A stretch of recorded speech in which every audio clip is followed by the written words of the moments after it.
Como un espejo acuoso de cielos nublados, al asalto de Galicia desde la meseta castellana, el lago de Sanabria se enmarca en uno de los más inquietantes paisajes de la península ibérica. Estas aguas encierran desde épocas glaciares misterios y leyendas. Sierra de la Culebra, Pico del Fraile, Peñón de Richana. Todo es agreste en Sanabria. Y en la cresta de la montaña, donde nace el río Tera, permanece la presa rota, testigo perenne de la tragedia. Se derrumbó el muro del pantano y sus aguas se precipitaron por estas gargantas. Aquella noche fatídica, los habitantes de Ribadelago fueron enterrados en un cementerio lacustre.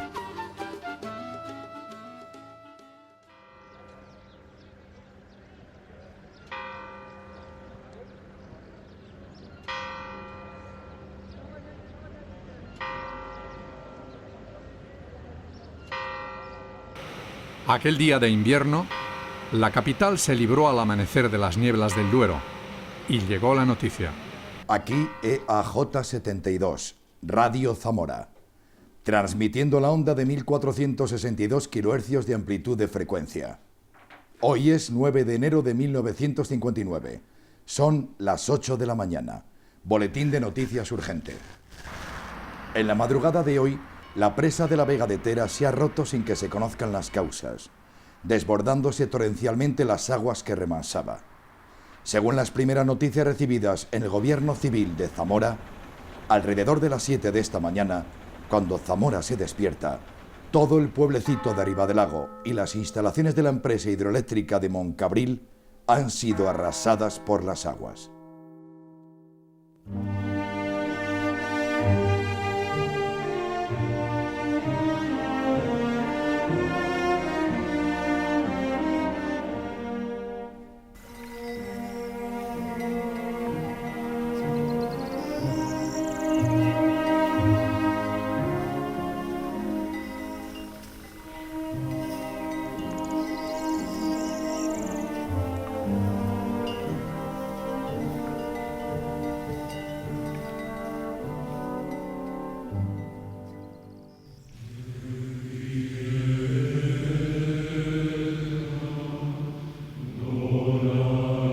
Han regresado al lugar de la tragedia en busca de las víctimas de la catástrofe, familiares y amigos, por si aplacaran así su dolor.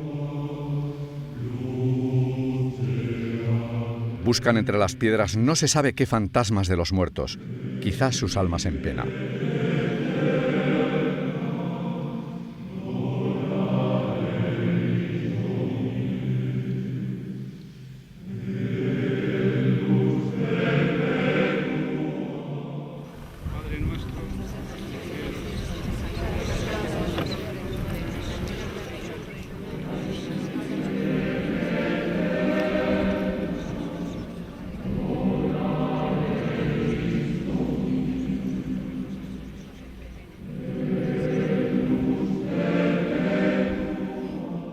Rezan por sus difuntos, aunque muchos de ellos no tuvieron sepultura en este cementerio.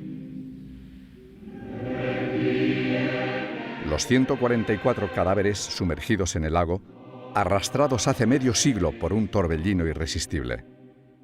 La muerte descendió de la montaña. Un terrible estruendo se escuchó en todo el valle del lago cuando la presa se rompió. Un torrente de 8 millones de metros cúbicos de agua corrió en tromba por la garganta de la montaña unos 7 kilómetros. Se precipitó más de 500 metros y arrastró a su paso grandes bloques de piedra y árboles gigantescos. Al fin, fue a estrellarse contra el pueblo que ha quedado materialmente destruido.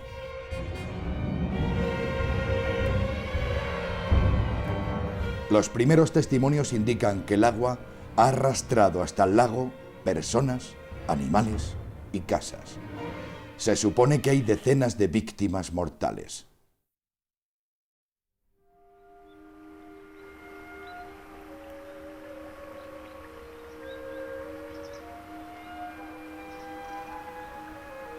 Como un testigo lejano y silencioso, en medio del paisaje mineral, esta presa de Vega de Tera muestra la silueta de la maldición. A este paraje de su desventura regresa entre la niebla el mecánico Jesús Fernández Otero, alias Catriña. Tenía él 21 años el día de la tragedia y había dejado a su mujer y a su hijo de 5 meses en el pueblo para subir hasta aquí a ganar un jornal imprescindible. Había llovido mucho y sus jefes de la hidroeléctrica Moncarril auguraban un invierno próspero en la producción de electricidad. La presa se había colmado por vez primera. En esta casa refugio, a unos 200 metros de la presa, nadie oyó el estruendo del derrumbe.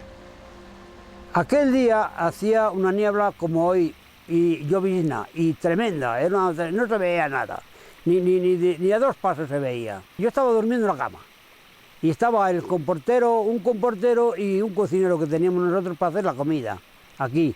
Pues a las 6 de la tarde vinimos, medimos el aislamiento de los motores y parecía que estaba bien.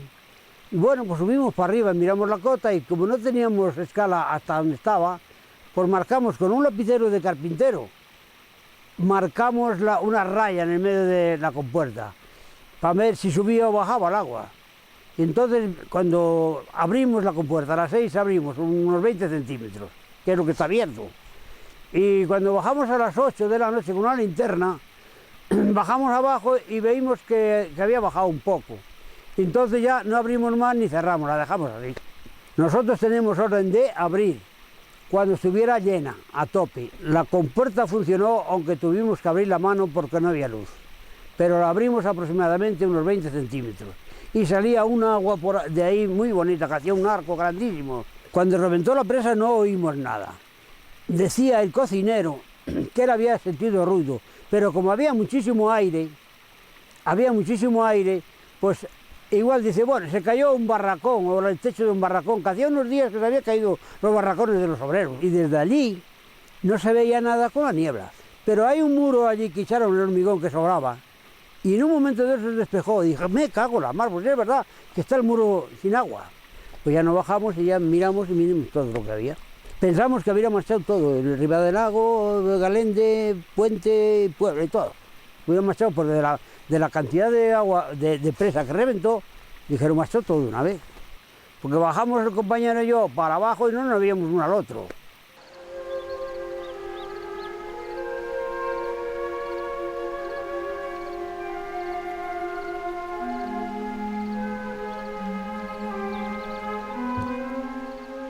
Por estos ventisqueros de Bordallos y la laguna de los peces, los comporteros bajaron al pueblo de mañana, con el corazón en un puño. A esas horas, la redacción del periódico Correo de Zamora prepara ya una edición especial. Desafiando las indicaciones de la autoridad gubernativa, sus redactores se disponen a difundir la única verdad, que la presa de Vega de Tera ha reventado porque su estructura defectuosa no resistió el empuje del agua. La versión oficial mantiene que la presa se desmoronó por razones desconocidas y buscará incluso indicios de un terremoto detectado simultáneamente en Portugal. Todo cuanto se imprime o se difunde por la radio está sometido a censura previa. Aquí Radio Zamora, EAJ 72. Son las 8:30 de la mañana. Las autoridades confirman que el pueblo de Ribadelago de Sanabria ha sido arrasado por una terrible inundación. Como les informábamos en nuestro anterior boletín urgente, la catástrofe se produjo al romperse la presa de Vega de Tera. La primera noticia del triste suceso se recibió en la comandancia de la Guardia Civil Rural alrededor de las 6 de esta mañana. Un radiograma en el que se daba cuenta escueta de la rotura de la presa y de la inundación de Ribadelago. La noche de la rotura yo estaba en el poblado o la residencia que la empresa tenía allí para los técnicos que estábamos en esos trabajos. Entonces yo estaba en la residencia, pues es cuando la presa se rompió y yo me enteré porque empecé a oír algunas conversaciones altas, voces que me llamaban y salí a ver qué podría hacer. El nivel del agua del lago supuse que había subido porque estaba llegando el agua a las partes más bajas de las casas del poblado. pues yo supuse que se tenía que haber roto Vegadetera, porque de ningún otro sitio podía llegar tanta agua. Pues lo que se me ocurrió fue llamar a Porto, a San Sebastián, que era donde estaba el grueso del equipo de la empresa, construyendo allí otra presa y el túnel y demás. El objeto era poder comunicarme con Díaz Río, que era el jefe de construcción de la zona esa. Y Díaz Río bajó a ponerse al teléfono. Dice, ¿qué pasa? Digo, que hay tanta agua aquí ya en el poblado que la única explicación que he encontrado es que se ha roto la presa Vegadetera. Y él era muy extrovertido y lo será, pues me dijo un poco así con algunas palabras un poco más sonantes, y eso es imposible, hombre, eso no puede ser, pero ¿cómo? Digo que sí, que no hay más, que eso es lo único que puede ocurrir. A pesar del seguro celestial que aseguraba haber suscrito algún responsable de la presa, aquella noche una maldición milenaria cayó sobre el pueblo de Riba del Lago. Por esta garganta se precipitaron las aguas que se abatieron sobre los habitantes del pequeño pueblo mientras dormían. Aquella descarga de muerte, un amasijo de piedras, agua desbocada y troncos de árboles, llegó al pueblo en menos de 20 minutos y derribó sus casas. Varios camiones militares han salido ya del cuartel de Zamora transportando los primeros socorros. Se teme por la suerte de los vecinos de Riba del Lago. Salen de este cuartel de Zamora los primeros auxilios. La noticia corre como la pólvora y llega hasta los pequeños pueblos cercanos. A falta de electricidad, la gente, anclada en su pobreza rural, se entera del suceso de Riba del Lago por estas radios de galena, un simple artilugio que les mantenía unidos al mundo en la oscuridad del invierno. El terror se expande a la misma velocidad que las aguas destructoras. Hay quien teme que la gigantesca riada de Sanabria inunde los pueblos zamoranos en un radio de más de 100 kilómetros. Papá, se han ahogado todos los de Riba del Lago, en el lago de Sanabria.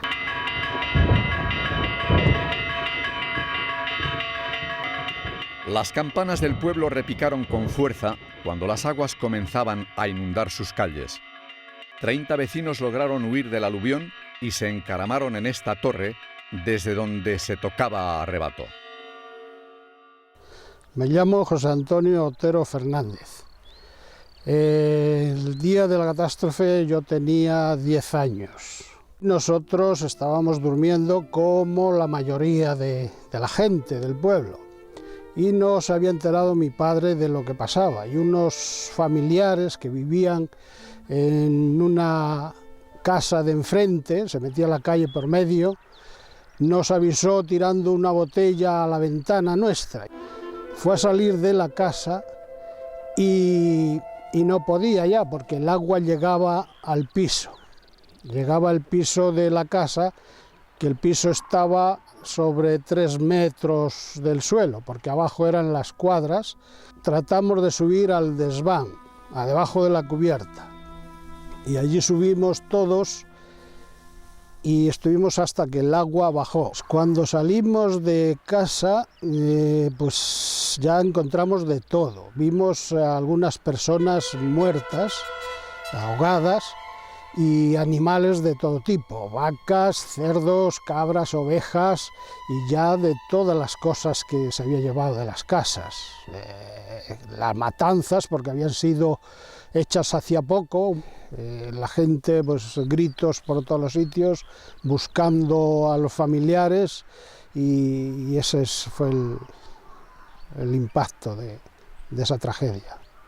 Me llamo Jacinto Proy. Soy un superviviente de la catástrofe de Riba del Lago del año 1959. Yo me salvé aquí, precisamente en esta casa, que ahora ya está modificada, pero ahí a una altura de 2,5 metros aproximadamente, ahí mirando por la ventana estuve sin poder salir de mi casa hasta que bajaron las aguas. Después de que salieron las aguas, saqué a una tía y a una prima que le cortó la riada la mitad de la casa y se salvaron de causalidad, porque se quedaron en la escalera. Yo iba con un palo grande, palpando, a ver por dónde podía pasar. En unos sitios me cubría el palo, en otros nada. Yo sentía voces, sí, porque precisamente ahí en la esquina salvé a una mujer, y la sentí desde aquella roca que pedía socorro. Se sentía voces por todos los lados, llorando por todas partes. La gente, unos preguntando por su hermano, el otro por su tío, el otro por su padre. Es que como esto quedó aislado en la mitad, lo que ha quedado de la roca, lo más alto por ahí, lo demás esto todo estaba anegado de agua por todas partes y esto parecía un mar. Fue la verdadera ansiedad y agonía de que yo pasé que he pasado en mi vida. Yo solo me acordaba de mi hija, que tenía 3 años, y solo pensaba de decir, ¿cómo es posible que mi hija, que la acabo de dejar anoche, allí se haya ahogado? ¿Cómo se habrá ahogado? ¿Cómo se habrá muerto? ¿Dónde estará el cadáver? No había nada más que barro, y corriendo por ahí ya me veo que a la entrada de Riva del Lago me encuentro a mi niña y a mi mujer que salían en un Land Rover, en un coche todoterreno de la empresa, con más gente. Voy entrando en el pueblo y me veo la verdadera catástrofe. Todas las casas, lloros, gritos por allí, una cosa tremenda, llorando por sus parientes, por sus primos, para ver si todavía había alguno entre los escombros o algo, ¿no? Transmite Radio Zamora EAJ72. Son las 9 de la mañana. Última hora sobre la tragedia de Riva del Lago. Se desconoce aún el número de víctimas mortales que las aguas desbordadas con ímpetu incontenible han producido en la población del pequeño pueblo de Sanabria, pero se teme que sea considerable. Las autoridades confirman que la carretera de acceso al lugar de la catástrofe está cortada. Personal de bomberos y del destacamento de zapadores han sido enviados allí desde Zamora y Salamanca con barcas y vehículos cargados de picos y palas. Todos la conocen como la Paca y pocos vieron tan de cerca como ella el terror aquella noche. Ha sacado su rueca para rememorar ese miedo que heló todos sus huesos, dice. Aquella noche de la catástrofe estábamos espadando, allí habíamos 5 mujeres, espadando el himno de una señora que se buscaban unas para otras para ayudarse. En una de estas veces salió un señor del marido de una y se bajó allí que vivían al lado a ver los niños. Y cuando regresó para arriba dijo, se siente un ruido para ir para arriba, un ruido tan raro. Y entonces ya en esto dijeron, se apagó la luz, se fue la luz, porque nosotros en la cuadra estábamos espadando con un candil, que no había luz, vamos, abajo no tenían luz. Y se apagó la luz, y al apagarse la luz parecía que la tierra como si vibrara, como si se sintiera un ruido así muy raro. Entonces salimos todos de la cuadra, ya vimos pasar el agua por abajo en una calle, y el señor ese que iba a ver los niños, ella y la mujer se fueron a casa a los niños, y ya no volvieron ni parecieron más los niños, ni ellos tampoco. Se fueron con el agua hasta hoy. No se oía nada más que ruido y cuando estábamos allí se cayó la iglesia, tenía una puerta grande por la puerta de arriba, por la parte de arriba hacia la sierra y pegó un estallido, cuando se conoce que el agua le pegó a la puerta y la abrió y pegó un estallido como si hubiera sido una bomba, un ras tan seco. Y entonces ya vimos por la cosa esa que había sido la iglesia, pero no se veía nada, no podíamos decir ni cómo fue ni cómo no, porque no se veía nada. El pueblo era un cementerio, justamente, cómo no. Con todo por ahí luego la gente, pues ya sabe usted, llegaban los maridos, los hijos, lo tal, has visto a mi madre, has visto a mi padre, has visto a quién, has visto a cuál. Aquello era terrorífico, era una cosa que aquello era terrorífico, es mejor no tenerlo en la mente. Yo me llamo César Fernández y en la noche de la catástrofe vivía en esta casa con mis padres y mis hermanos. Y cuando pasó el agua, las ovejas y las cabras se ahogaron todas. El agua llegó rápida. Cuando nosotros nos quisimos dar cuenta ya no pudimos salir de casa, porque pasaba toda hasta las ventanas aquellas, hasta arriba. Y ya empezaron a pasar vacas, cerdos y de todo por aquí. Bueno, de mi familia murieron 9 personas, entre abuelos, tíos y primos. Con puntualidad inusitada, el nodo oficial da cuenta de la catástrofe de Riva del Lago. La presa se rompió por culpa de las pertinaces lluvias. De 12 de la noche a 1 de la madrugada del viernes 9 de enero, la presa de Vega de Tera no pudo resistir la presión del agua acumulada por las lluvias y se produjo en ella una rotura, quedando inundado el pueblo de Riva del Lago y destruido en más de su mitad. Las casas se desplomaron sobre sus moradores, muchos de los cuales se hallaban durmiendo, y quedaron sepultados entre los escombros de las viviendas o bajo los montones de rocas, mientras otros eran arrastrados hacia el lago. El número de víctimas entre muertos y desaparecidos se eleva a 144. Fuerzas del Ejército y de la Guardia Civil, bomberos, vecinos, la sección femenina y el Frente de Juventudes cooperaron abnegadamente en los trabajos de socorro. Algunos vecinos lograron salvarse refugiándose en la espadaña de la iglesia, única parte del templo que logró mantenerse en pie. Tanto la labor de desescombro como las tareas piadosas y humanitarias prosiguen por toda la zona afectada.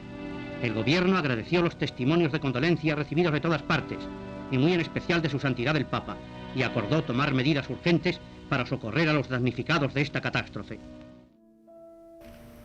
Mirando a la montaña por donde bajó la muerte, Eloína y Alfredo reviven sus sentimientos confusos. Ellos estaban juntos cuando llegó el aluvión aquella noche. El cura los casó al mes siguiente, cuando ya habían terminado los entierros. 14 bodas hubo en Ribadelago tras la riada. No hay mejor remedio que el amor frente a la soledad de la muerte. Y ella se convirtió en cartera a la muerte de su padre. La carterita de Ribadelago en los periódicos. Oímos un gran estruendo y yo miré a los árboles y los árboles no se movían, y entonces dije, esto ha podido ser una presa que ha reventado. Salimos de la casa, mi mujer y yo, en aquel momento novia, y llegamos hasta la mitad del pueblo y no oíamos nada, ni veíamos, cuando ya de momento vimos que bajaba agua por una calle que no solía bajar agua. Entonces fue cuando me di cuenta de que había reventado una presa. Dimos la vuelta corriendo para atrás y fuimos a casa a sacar al abuelo y a una hermana de mi mujer que estaban en ella, y el abuelo, como era mayor, no quiso salir. El abuelo nos dijo, hija, si nos vamos a morir, nos morimos los 4, porque esto ya va a ser de más y no podemos salir, y yo no voy a salir. El abuelo no quiso salir, entonces ya nos quedamos los 4 en la casa, y en ese momento ya el agua nos rodeó la casa, y a esperar a lo que pasara. La 1 o así sería cuando yo fui donde dormían mis padres y mis hermanos, y era un charco de agua, era un pozo.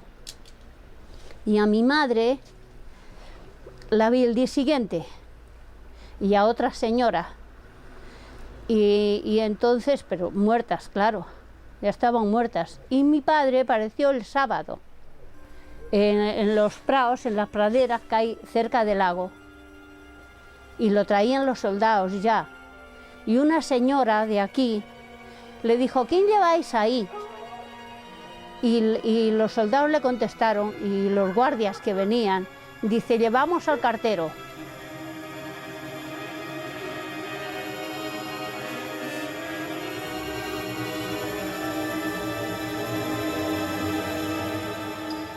Me llamo Felipe San Román, aunque aquí en mi pueblo, en Ribadelago, y en los pueblos de alrededor me conocen como el hijo del ciego.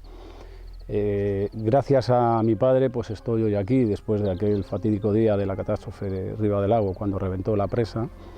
Mi padre, como bien os he dicho, estaba ciego, era ciego de obra, estaba trabajando en Moncabril, haciendo los túneles. Y bueno, no reventó uno de los barrenos y él fue a ver qué pasaba. Él era el responsable de la brigada, y cuando se estaba acercando pues reventaron, y bueno, un ojo se lo quitó casi de cuajo.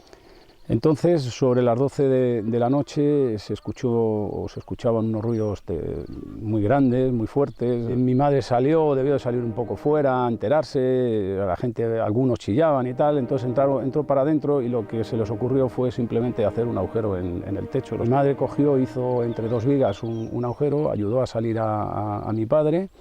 Luego salí yo, y ella, cuando fue a salir, como estaba un poco gruesa, pues no pudo salir, ¿no?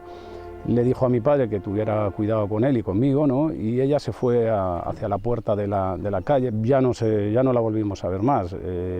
Mi padre me cogió a mí, medio a rastras, fue caminando o gateando por entre los tejados, uno a uno, hasta que se quedó en el último, que ya no había posibilidad de que fuera a ningún sitio, ¿no? Allí estuvo y esperó hasta que ya sintió voces, y bueno, pues cuando sintió voces él chilló fuerte para que le ayudaran a bajar a él y a mí, ¿no? Mi madre no aparecía por ningún sitio, y la casualidad también de que todas las casas por donde habíamos pasado se las había llevado el agua.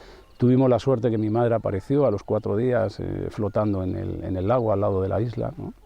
Sobre las aguas del lago de Sanabria han sido retirados algunos cadáveres y otros de las orillas del Tera, donde quedaron enredados entre la maleza. El número de cadáveres recogidos y de personas desaparecidas supera el centenar. Nuestros corresponsales refieren el coro de lamentaciones y llantos de los familiares de los muertos.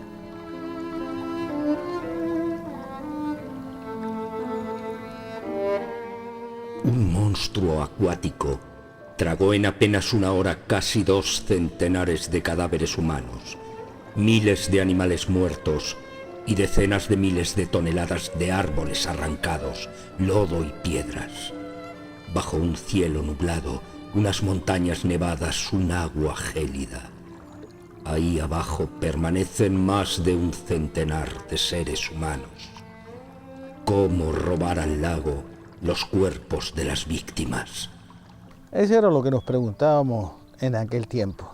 El monstruo acuático bajó por aquel barranco, desembocó aquí, se llevó el pueblo que estaba ahí y lo arrojó todo al lago. Ahí había entre 30 y 50 metros de profundidad. Estaba todo lodoso, no se veía ni a 2 centímetros. Y cuando llegamos aquí 3 días más tarde, nos encontramos con un panorama desolador. Era el mes de enero, el agua estaba helada. En aquel tiempo, hace ya 50 años, no poseíamos los trajes que existen ahora, de la calidad. Algunos de los trajes incluso eran peligrosos porque nos podíamos quedar abajo. ¿Y cómo sacar esos cuerpos ahí? Tanteando. No se veía ni a 1 metro. Recuerdo que de pronto nos pasaba una trucha y nos daba un susto horrible. Íbamos tocando cosas como ciegos. Tocábamos algo y podía ser un animal, podía ser un ser humano. Y fue la sensación más trágica y los momentos más trágicos de mi vida. A pesar de que luego he estado en 7 u 8 guerras y terremotos y cosas de esas. Sobre todo veías los rostros de las familias, estaban por ahí, cuando salían esperando, y teníamos que decir que no sacábamos nada o sacábamos algo irreconocible. Uno de los principales peligros que teníamos es que abajo había carretas, había cables, había toda clase de objetos y te enredabas con cualquiera de ellos. Si uno de esos cables o una de esas carretas o lo que fuera te rajaba el traje, entonces se te metía el agua adentro y ya corrías peligro de quedarte abajo porque no tenías fuerza suficiente. A veces encontrabas un cadáver y cogías por donde podía, el brazo, la pierna, y la mitad se te quedaba abajo y llegabas arriba con medio cuerpo y claro, la gente, aunque estaba lejos, los habitantes del pueblo, pues veían que salía eso y era verdaderamente espeluznante. Y para nosotros también. Esos estaban ahí sentados en la orilla y con 22 años te impresionaba. Y esa impresión, al volver aquí después de medio siglo, joder, es como si volvieran. Una campana. ¿Me están tocando por ellos? Qué casualidad. Bueno, debíamos esperar un momento. El lago de Sanabria se asocia tristemente al drama del pueblo de Ribadelago, por la suposición de que las aguas guardan sin duda muchos cuerpos de las víctimas.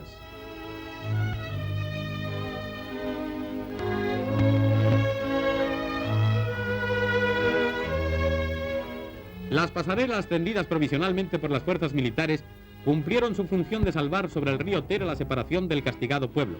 Maquinaria idónea ha sido desplazada a Ribadelago para realizar eficazmente la limpieza del terreno. Después, los zapadores del 7º Cuerpo del Ejército con guarnición en Salamanca montan con precisión y rapidez un puente capaz para soportar 30 toneladas.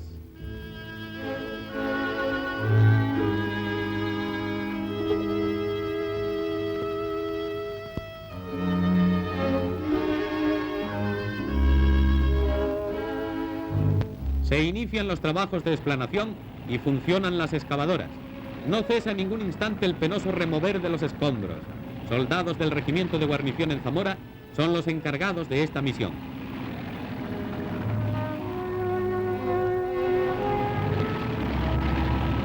...120 cadáveres siguen perdidos. Con la fe puesta en Dios, las abnegadas gentes de Ribadelago rezan por ellos y se incorporan de nuevo a sus tareas. Y llegaron al fin los americanos. La misma leche en polvo y el queso en lata que se servía en todas las escuelas de España llegó a Ribadelago en camiones de la base de Torrejón. Colchones, camas, mantas, raciones de vuelo. Los americanos, afirma la propaganda franquista, aman a España y respetan a su régimen. Los Estados Unidos, a través de las Fuerzas Aéreas Norteamericanas con base en Torrejón de Ardoz, han enviado a Zamora una caravana de camiones con alimentos, camas, colchones y mantas. El envío se hace en estrecha colaboración entre la Embajada Americana y el Ministerio Español de Asuntos Exteriores, y es una clara prueba del afecto sincero y gran amistad que une en los momentos presentes a España y Norteamérica. Se le llamaban la ayuda americana, que procedía del ejército de Estados Unidos que estaba en Torrejón. Esos llegaron con ambulancias, con todo lo necesario, comestibles, todo en conserva, raciones de vuelo le llamaban ellos, y directamente junto a la central de hidroeléctrica, allí descargaron, abrieron los camiones y repartir a la gente todo lo que necesitaba. Se pone en marcha la máquina de la solidaridad nacional bien manejada. Las legiones de la sección femenina, el auxilio social, la colecta de ayudas en programas de radio, partidos de fútbol y corridas benéficas, y hasta el cáliz donado por el Papa Juan XXIII son enviados al pueblo perdido de Sanabria. La pobreza, acentuada por la autarquía franquista, condenó a los habitantes de estas montañas a la más rigurosa penuria. El cultivo de las llamadas cortinas sanabresas, exiguas parcelas de tierra pedregosa, fueron tras la guerra civil el único recurso de subsistencia. Centeno y vacas era la fórmula agropecuaria. Los valles de Sanabria eran otro fin del mundo de aquella España paupérrima, maldita en la escena internacional y solo bendecida por Dios. Cuando llegaron los constructores de presas, los hombres dejaron el campo para ganar los jornales del trabajo penoso y de alto riesgo. Había una compañía de electricidad, una constructora hidroeléctrica de Moncabril, que quería encargarnos un documental sobre las obras. Es el momento en el que lo que hacía furor era el cine, era el neorrealismo. Entonces yo pensé que quizá era una buena oportunidad para hacer un trabajo en ese estilo de cine. Y efectivamente, después de conocer el Sanabria, pensé que no estaba equivocado, que había elementos sobrados para hacer una película poco testimonial con una serie de personajes que dieran fe de la situación y de la forma de vida de Sanabria. Franco, en su delirio de pantanos, había inaugurado 2 años antes la central eléctrica de Moncabril, cuando aún no estaba terminada. El caudillo premia a quienes colaboran por acabar con las restricciones de electricidad nacional, causadas por el aislacionismo. El lago de San Martín de Castañeda, conocido también con el nombre de Lago de Sanabria, presta marco a un agreste paisaje donde está situado el aprovechamiento hidroeléctrico de Moncabril, cuyas instalaciones visita también el Generalísimo. Tiene el Salto una potencia total de cerca de 45.000 kVA y su producción anual llegará a ser de 140 millones de kilovatios hora. Su utilidad se suma a la de otras centrales que suministran energía al centro y norte de España. Esta presa de Vega de Tera, terminada de construir en 1957, Formaba parte de un sistema de 7 pantanos que aprovechaban las abundantes aguas de la Sierra Segundera y de todo el sistema montañoso cercano. Los ingenieros de Hidroeléctrica Moncabril aprobaron el proyecto por 2 ventajas: la rapidez y la economía de la construcción. He aquí el dato señalado. Para producir en esta montaña de Sanabria 1 kWh al año, solo era preciso gastar 120 gramos de cemento en la construcción de estas presas.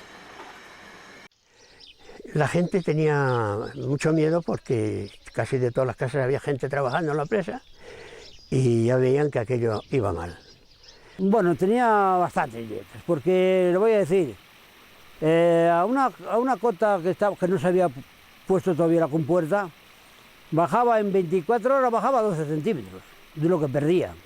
Había mucha gente, todos iban a destajo y venían y cogían y decían, bueno, pues, no está el encargado, o no está no sé qué, venga, cepas para allá. Venía un carretillo lleno de hormigón y el carretillo todo parado, se le caía allí y lo dejaban. Y tablones de esos, y muchos de esos. Señora secretaria, sírvase la cuenta. Esta sala de la Audiencia Provincial de Zamora fue escenario de uno de los procesos más sonados en la pequeña capital. El juicio oral duró 5 días. Los directivos de Moncabril sostuvieron que las filtraciones eran las normales en esta clase de presas. Y una cuestión central: ¿quién ordenó llenar la de Vega de Tera, cuya resistencia todos en Ribadelago ponían en duda? La pregunta del fiscal era por qué había llenado la presa. Y eso no, yo le dije, yo creo que eso no está reglamentado.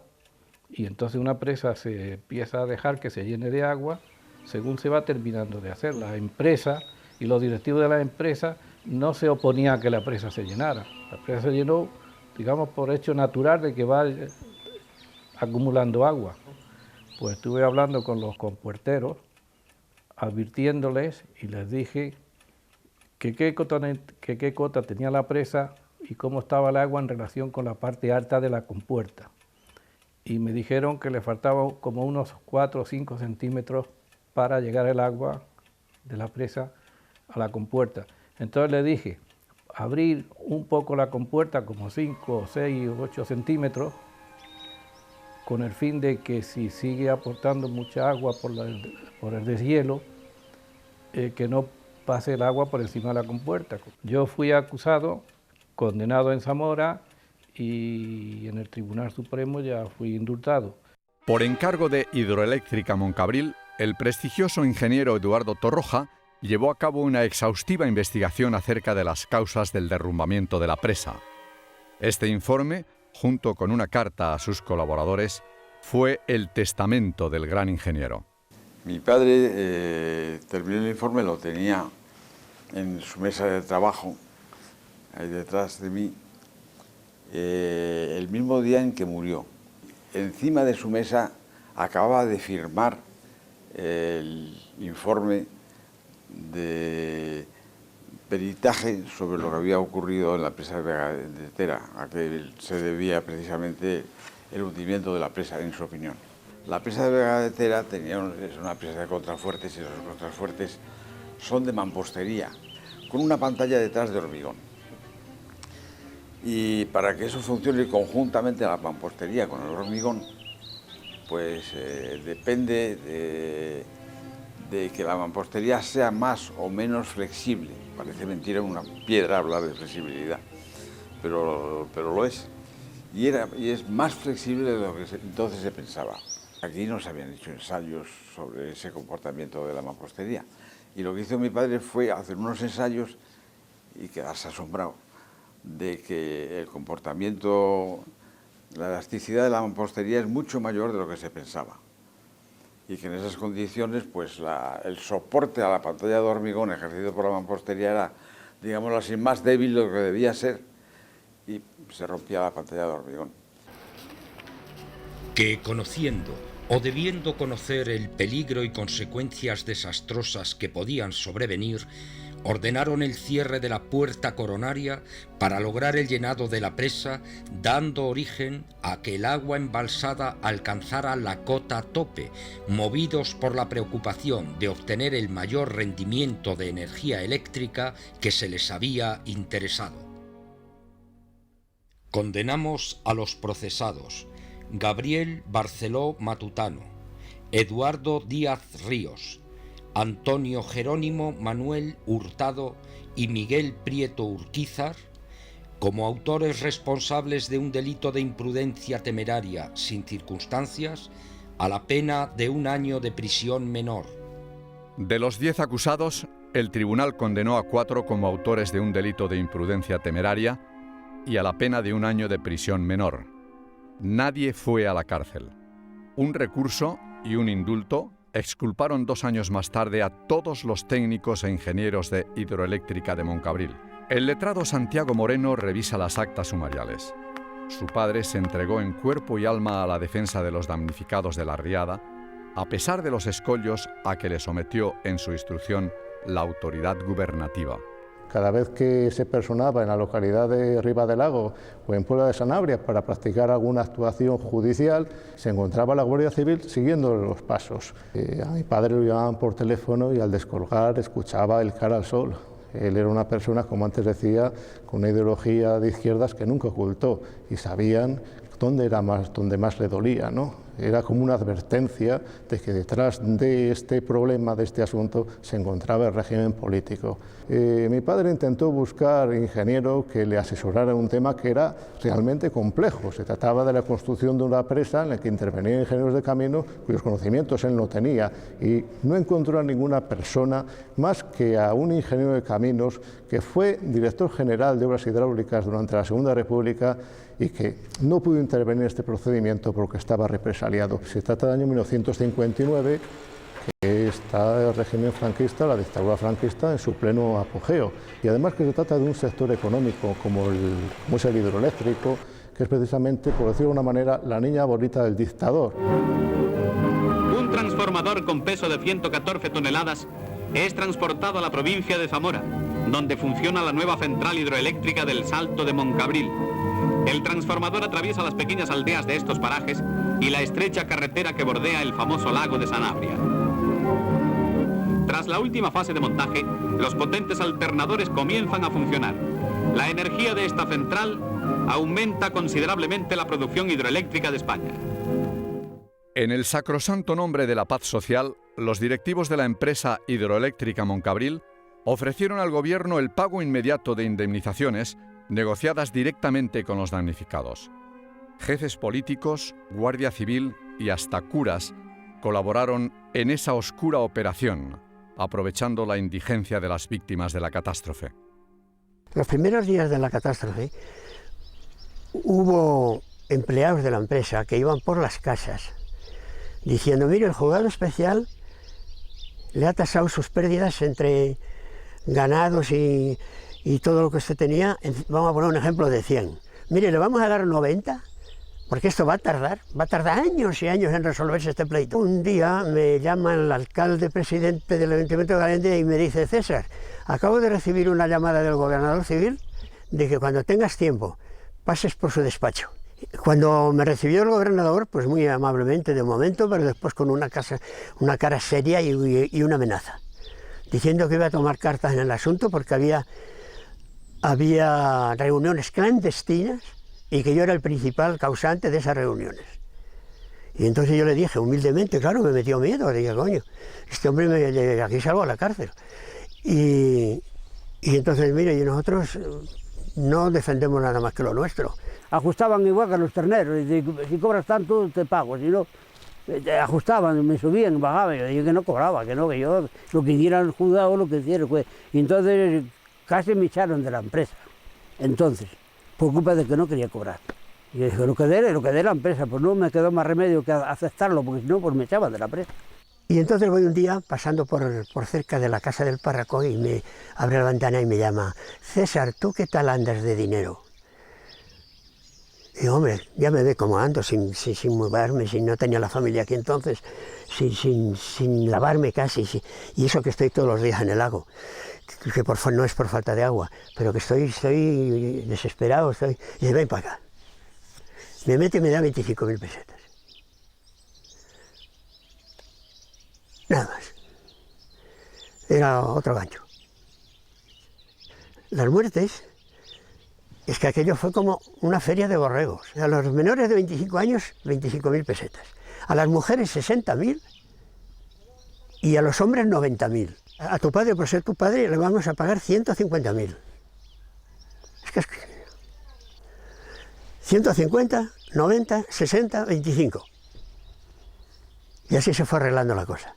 Y luego con las promesas de que a los empleados que habían despedido volverlos a readmitir, eso ya fue a cobrar todos. Y entonces por eso no acudimos al Supremo.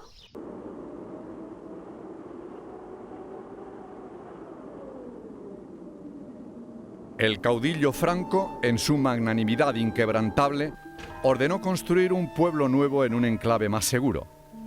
Y los arquitectos del Ministerio de la Vivienda aprovecharon la oportunidad. 10.000 toneladas de roca se movieron para levantar Ribadelago de Franco.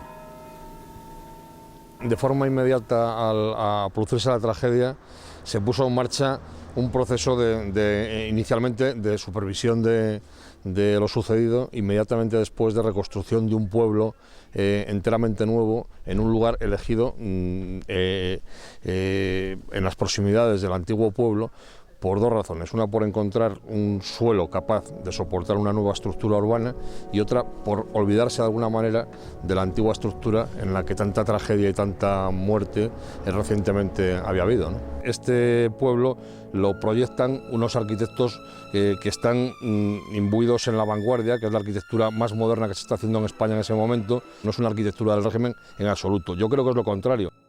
Cuando se entregaron estas casas a precio de coste, los pobres ribayagüenses comenzaron a emigrar. Más de la mitad de ellos se marcharon a Madrid y al País Vasco.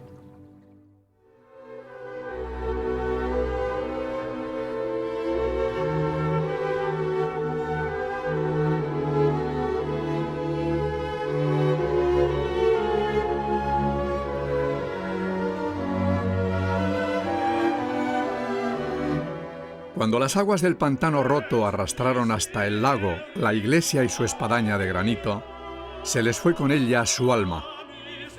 Medio siglo ha durado la pesadilla. Y cuando se reúnen cada año para recordar la tragedia y a sus muertos, no logran matar a los fantasmas del miedo y la memoria negra, ni aun con oraciones.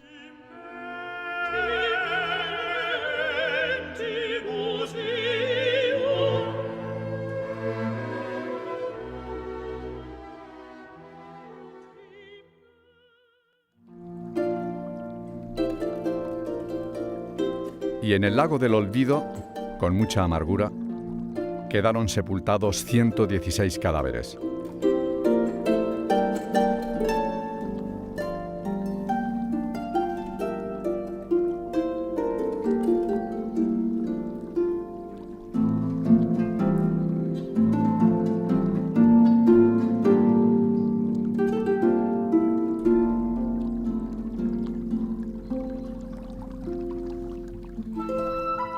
De mi familia, de los 11 que desaparecieron, no ha aparecido ninguno. No se sabe dónde están. Se supone que en el fondo del lago, porque lo demás lo dragaron todo el río y todo, y dragaron el lago, pero no apareció nadie. Mis padres y mis hermanos, no se salvó nadie. Eso es horrible.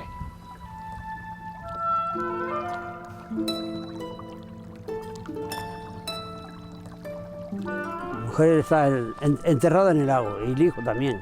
Yo cuando miro al lago siento un cementerio donde está mi mujer y mi hijo, porque no pudieron sacarlo, o no intentar, creo que intentaron, pero no lo sacaron, no.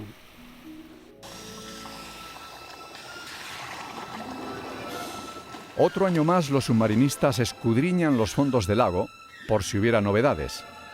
Una barca en estado de putrefacción, objetos domésticos, hierros enmarañados ya corroídos por el óxido.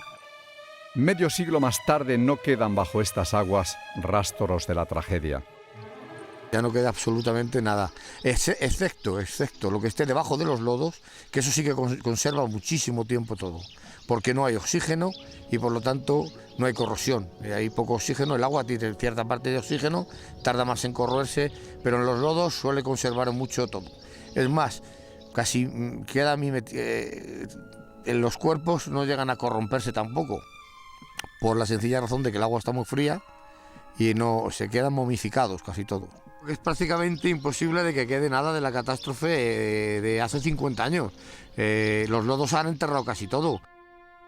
En la primavera de 1959, los buzos de la base naval de La Graña, Ferrol, buscaron cadáveres en el lago. Fue el esfuerzo humanitario final, afirma José Carlos, biólogo de este parque natural. Él ha rescatado el informe de aquellos trabajos. Una grúa gigantesca, buzos, dragas, buscaron entre el fango y las piedras los vestigios de la inundación. Pero el lago guarda siempre sus secretos. A lo largo de toda la historia del lago, porque se han sacado cilindros de sedimento que llegan prácticamente hasta los 12.000 años, hasta el comienzo de la formación del lago, nunca había ocurrido un suceso como este. O sea, seguramente ha habido avenidas importantes, pero nunca esas avenidas habían movilizado tanta tierra como en la catástrofe de Ribadelago. Las leyendas del lago de Sanabria ejercen una gran seducción en los habitantes que pueblan sus orillas y solo es comparable a la de la maldición bíblica. El hombre salió de las aguas y a ellas ha de regresar como al seno materno. El lago para los pueblos de alrededor era insondable, no se podía encontrar la profundidad máxima. Y por otra parte tenía un origen muy claro que era un castigo divino. Sostiene el profesor Cabero, ensimismado ante la casa en donde Unamuno escribió sus versos a esta tierra de soledades, que el lago de Sanabria es, en su origen geológico, un fiordo noruego fuera de lugar. Sí, yo creo que aquí estamos ante un hermoso ejemplo de microcosmos, cosmogónico, también telúrico, como diría algún poeta, donde se mezcla la ciencia, la interpretación científica con el misterio y con lo mágico de la naturaleza. La memoria del lago, la de los ancianos que viven en sus orillas, sigue tan viva como estos robledales a pesar de las catástrofes. Aquí llegó también un peregrino que maldijo esta tierra porque nadie le daba de comer. Ese peregrino, cogiendo el bastón que traía, dijo estas palabras: aquí clavo mi bastón, aquí clavo mi bordón, el bordón típico de peregrino, aquí brota un borbotón o un gorgollón o un gargallón de agua. Brotó el agua y siguió brotando el agua hasta que se formó este lago. De tal forma que el pueblo, que había sido poco acogedor, quedó inundado y debajo de las aguas. Antiguamente el llagu ya era Villalverde y llegó un pobre. Había un forno y vino pidiendo limosna y luego le tirón en un abortón y después no le cupo por la boca del forno cuando lo saconen. Y después le dijo que le deitaran otro más grande y le dijo al ver que escaparan que se le iba a fundir el lugar. Y después, pues mironen. Y cuando mironen, ya se fundieron en todos. Y dijo el pobre: «Ei, qué fin comí estacón, ei, que salga un gargallón, ei, qué fin comí estaquete, ei, que salga un gargallete». Y vieron todo cubierto de agua. Y el 24 de San Juan, el que estaba en gracia de Dios, oía tocar las campanas, porque cuando se fundió Villaverde, había dos campanas, y a campana que quedó en el llago decía otra: «Tú te vas, Verdosa, yo me quedo, Bamba, y en la vida del mundo seré yo sacada». Como un testigo lejano y vetado, la presa de Vega de Tera mantiene su perfil inquietante. Nadie osó reconstruirla. Y abajo, en el lago glaciar que se abrió hace 12.000 años, siguen sepultados por las aguas los misterios. Sostienen algunos vecinos de Ribadelago y de San Martín de Castañeda que algunas noches de luna llena se oyen las campanas de una iglesia que arrastraron las aguas.